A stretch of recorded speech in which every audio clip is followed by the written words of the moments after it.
I'm Karen Hudson. I'm Innovation and Learning Manager at Queen Mary Academy, a Queen Mary University of London. And I'm joined today by my colleague, Kat. Kat, I'll let you introduce yourself. Thanks. I'm Catherine McLean. I'm a learning technologist and I work in the Central Technology Enhanced Learning team, also at Queen Mary.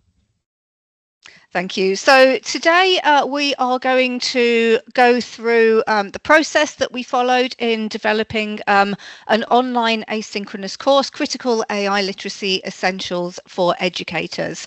So Queen Mary Academy, which is the department that I work in, that's Queen Mary's Educational Enhancement and Development Unit. And housed within the Queen Mary Academy, we also have our Centre for Excellence in AI in Education. So I'll be talking through how I've supported sort of these departments to create this course, which was intended to develop the AI literacy of the education, the teaching and scholarship lecturers at the institution. So just a little bit of background about me. I was recruited to Queen Mary in January this year. I've not been there very long. And a key part of my remit was to just build that capacity and capability amongst the teaching and scholarship staff in relation to using generative AI in education. So that was going to involve developing a range of toolkits and guidance with that focus on AI. So every good project of this nature starts with a needs analysis, and when I got to Queen Mary I got very, very lucky because an internal survey had already been conducted by some of our academic staff within the School of Business and Management and the School of Mathematical Sciences. I've linked that in the slides there, so if anybody wants to follow up on that, they're welcome to do so. And that survey, which they'd conducted in February 2024, indicated a very strong need. Staff were really arguing that they needed improved access to training for AI in education. How are they going to take this technology, which emerged almost 3 years ago to the day, I believe, I think Sunday's ChatGPT's 3rd birthday, but this technology that had really disrupted higher education in a big way. How were they going to engage with it to make sure that it supported learning rather than undermining it, and how could they really just upskill themselves in using that particular technology? So having looked at that needs analysis, I went away and looked at some of the existing provision that existed within the institution already, which involved some in-person workshops that were being delivered by library services, but also a really, really good student-facing online module. And that had been developed a year or so previously with a project that was funded by my department, Queen Mary Academy, and which Catherine, as learning technologist, was involved in. So Catherine, did you want to just say a little bit about that? Yeah, sure. Just very briefly to put that into context, as Karen said, the year previously when ChatGPT was really starting to ramp up, myself, some library services colleagues and some academics from our Faculty of Medicine and Dentistry recognised the gap that we didn't have any sort of guidance for students on using AI ethically, responsibly, and for their studies and for learning. So we got together, we applied for, and we were successful in getting the Queen Mary Academy funding via the President and Principals Fund for Educational Excellence. And because of that funding, it meant we could split our project, our sort of mini project, into 2 streams. So we had an editorial stream and a research stream. And the editorial stream allowed us to create an online Moodle course. Moodle is our VLE at Queen Mary, and it allowed us to create an online Moodle course for students. And so we successfully launched that in 2023. Although it was only for the Faculty of Medicine and Dentistry students at that stage, it was integrated into some of their curriculum, their year 1 curriculums. Because we had a lot of interest from other schools and departments, we've also written a proposal to the Student Experience Leadership team early this year. The course has now been rolled out to all students across the university. So that launched recently in September. Thank you. So that's just a bit of scene setting there. So when I arrived in the post, I clearly had some excellent work that I could build on, excellent colleagues throughout the university who were already doing the work in identifying needs, in starting to build responses to those for the students, and doing great work within their own departments. So my proposed initial solution, which really was a baseline solution, was to develop a parallel online asynchronous self-paced course covering fundamental, some quite foundational AI competencies for educators, to ensure that we had really alignment there with what we were already giving to the students. And that we decided to ground in the UNESCO AI Competency Framework for teachers, and to make sure that that was aligned with existing provision already in the institution. Just going to talk through very briefly the timeline that I worked to. So, as I say, I started in January and the course launched in September. So anyone who's been involved with courses like that will realise that that's not very long. And there are only two of us sat here talking to you today. There weren't that many of us involved in actually doing the heavy lifting of writing and designing that. So I would say to call that timeline ambitious but achievable, it certainly isn't underselling the overselling the amount of work that went on there. Just to note that the bronze level was a legacy title. We ended up going with Essentials for Educators, and I will explain why in due course. So yeah, we set ourselves a very ambitious timeline, which we did actually more or less meet. I think one module of the course was slightly behind. It is, of course, really important when you're doing anything like this to make sure that what you're doing is in alignment with your institutional strategy. I will not go through all of the details on here because the intricacies of Queen Mary's own strategy 2030, it was likely to be of limited interest, but I imagine that there will be similar strategic objectives across all institutions, which is basically we need the staff to be sufficiently skilled in critical AI literacy so that they can teach the students to become critically skilled in AI literacy as well. Most universities, I think, are now having digital and AI literacy written up in those critical graduate attributes. And so, of course, it is essential that the staff are sufficiently trained and supported to develop that. That, of course, underpins employability. We know from various reports from organisations like Microsoft, the World Economic Forum, etc., that employers are now really looking for graduates who have AI competency and literacies as well. So the course they're designed to underpin that as well.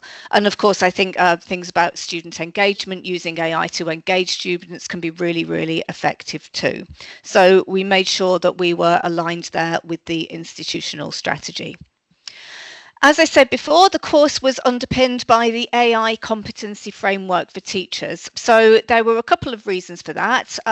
Firstly, it was already in use across the institution, not necessarily in an organised and holistic way, but certain departments who were already ahead of the game in AI were already using it to develop their own approaches, their own educational integration. It's really good. It is incredibly detailed in terms of curricular goals, learning outcomes, what teachers should be able to do, why they should be able to do it. So in that sense, a lot of that groundwork will already be done for you if you choose to use this particular framework. Again, I was looking at this back in January and February 2025, when really that framework was one of the very few ones that were out there. I realised that since then, in March 2025, the Digital Education Council launched their own framework as well. I will say that is also worth a look if anyone's considering doing something similar, but that was not available to me at the time. So UNESCO it was, and I have to say I don't regret that decision. So what does the course look like? So The UNESCO framework has 5 aspects. You can see those down the left-hand side of that table there, and 3 levels. So Essentials for Educators focuses mainly on that acquire level, which has been defined by UNESCO as that essential set of competencies that all teachers need to evaluate, select and exploit AI tools both effectively and ethically in their practice.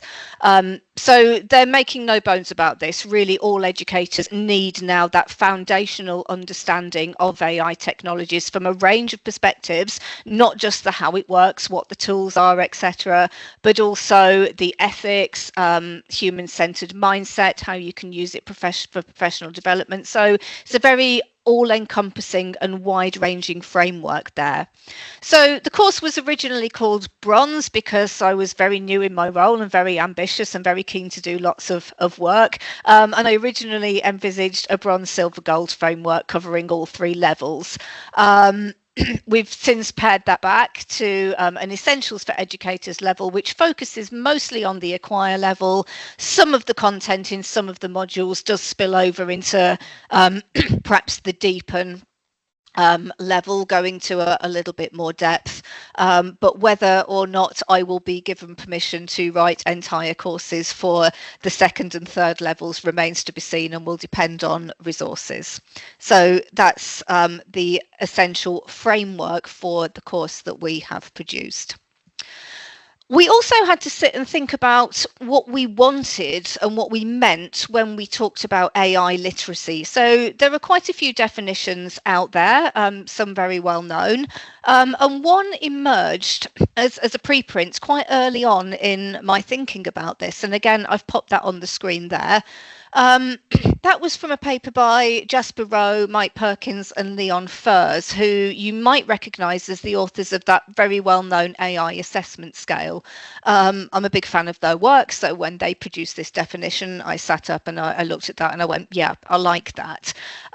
So they have defined critical AI literacy as the ability to critically engage with AI systems by understanding the technical foundations, as well as, and I think this is really important, societal implications, embedded power structures, while also recognising limitations, biases, and those broader social, environmental, and economic impacts. So a very broad definition there, but I think really covering some key points, many of which have featured in the various debates and pushbacks and objections to AI that we're currently seeing playing out in that particular space.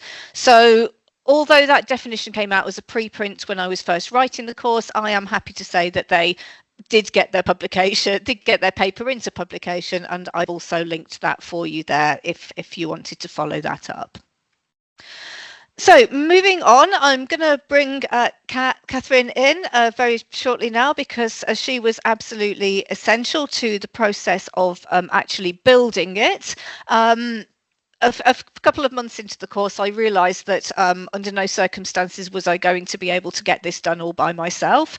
And I knew I'd already seen Catherine's work with the student course. She had designed quite a lot of it, and she had also authored the student ethics module, which was really good. So I went to her sort of begging, please, can I have your content for my course, and also will you help me design it? Happily, she said yes, and so I'm just going to hand over to her to talk a little bit about that design process. Thanks, Karen. I was very happy to help, I must say. So yeah, just very briefly, from a technical perspective, we wanted to use a course authoring tool that we could easily embed into our internal CPD site. So the screenshot you see there is our internal CPD site, which is based on Totara, which also happens to be based on Moodle. So we knew what we were going to be working with. But we also wanted a course authoring tool that is, importantly, being able to create something that is as accessible as possible, because we understand that people still forget about accessibility nowadays, even though it's, you know, legislation, etc. So we wanted something that would do all of those things. We chose Articulate Rise as the content authoring tool.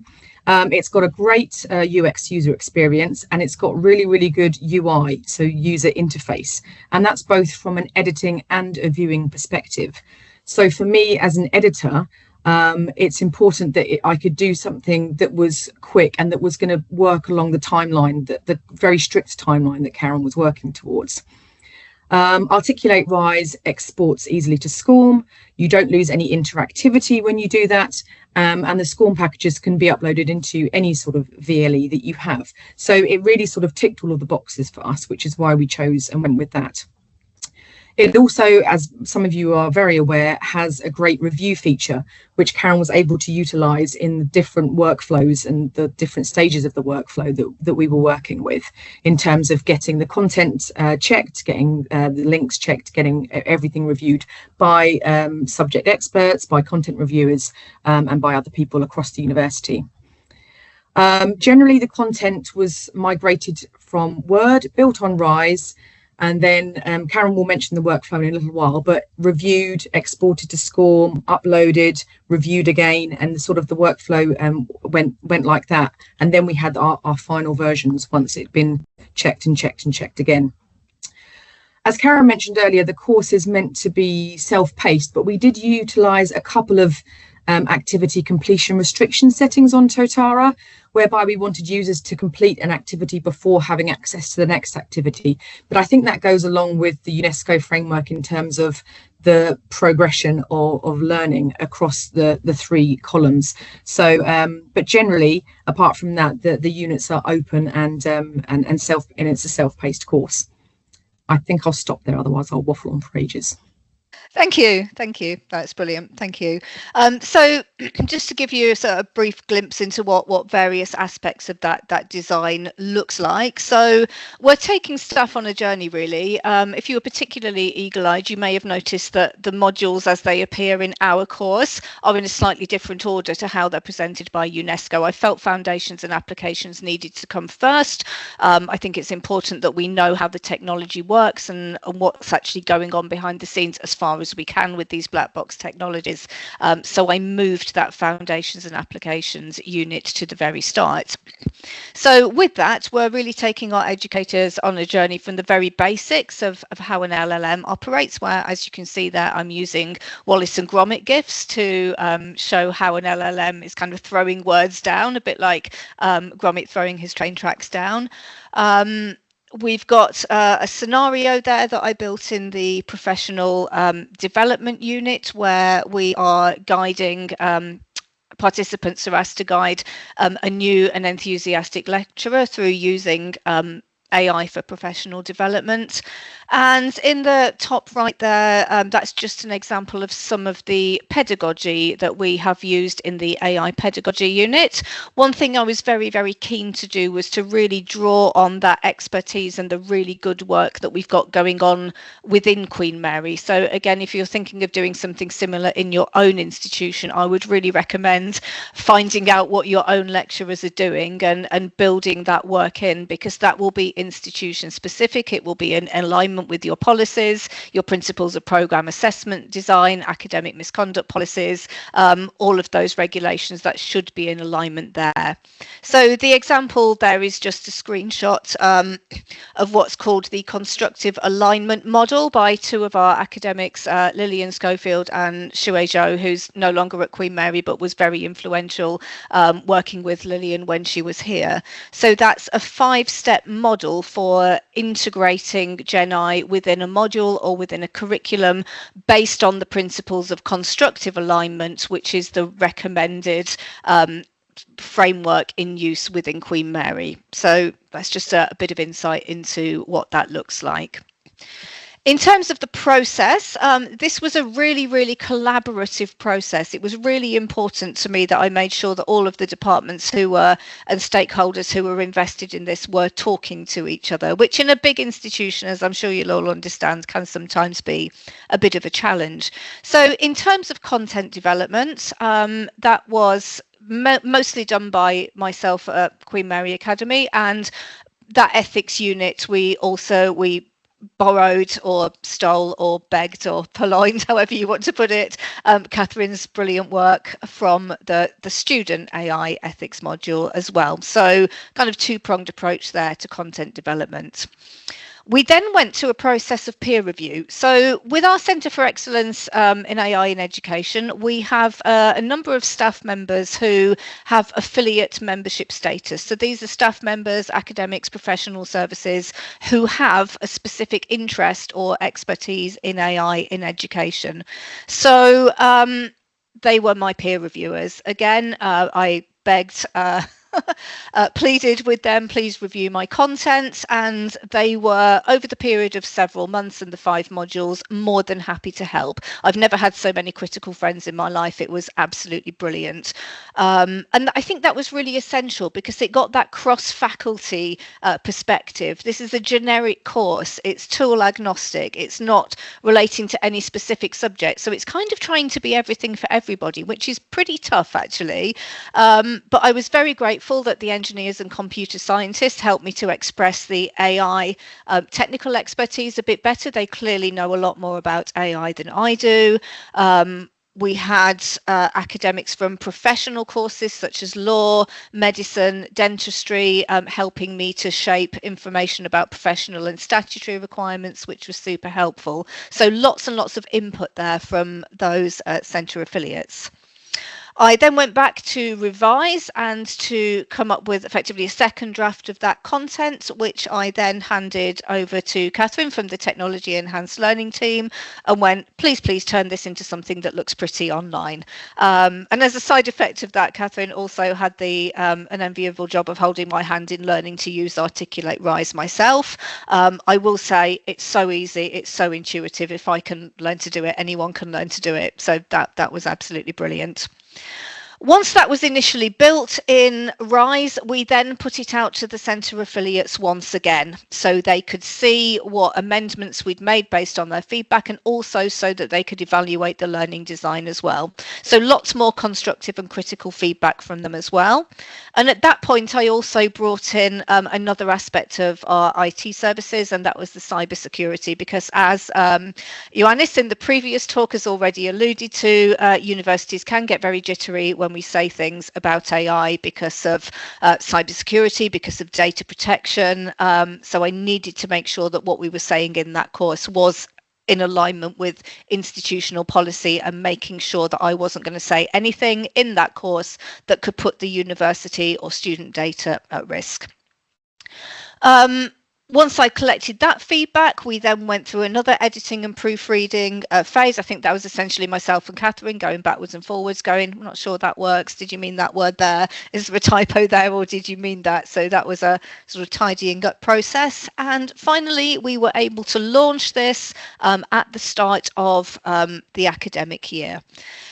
Evaluation is very much in progress. There is a course evaluation form, but it is a big course, and as of today, no one's finished it yet. So I'm still waiting for that to come, but we do have an evaluation process set up to gather feedback so that we can just have a look at how that's working, work out what we need to amend, how we can respond, and how we can better meet our academics' needs as well.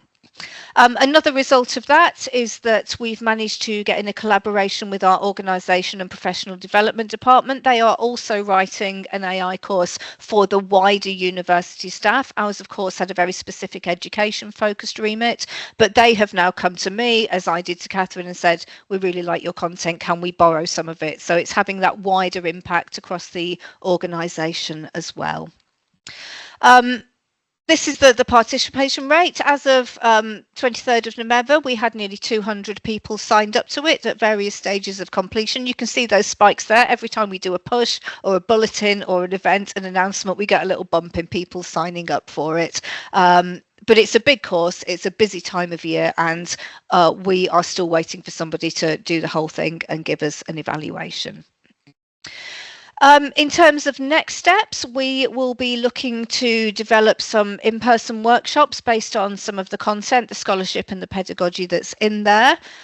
This is my first attempt at taking it outside of Queen Mary to talk about, so we'll be trying to do a bit more sort of taking this around various webinars to talk about, evaluating it, promoting it, and integrating the content into our other educational development programs as well. So, for example, academic leadership programs, the PG CAP course, will be starting to embed things from the course in there.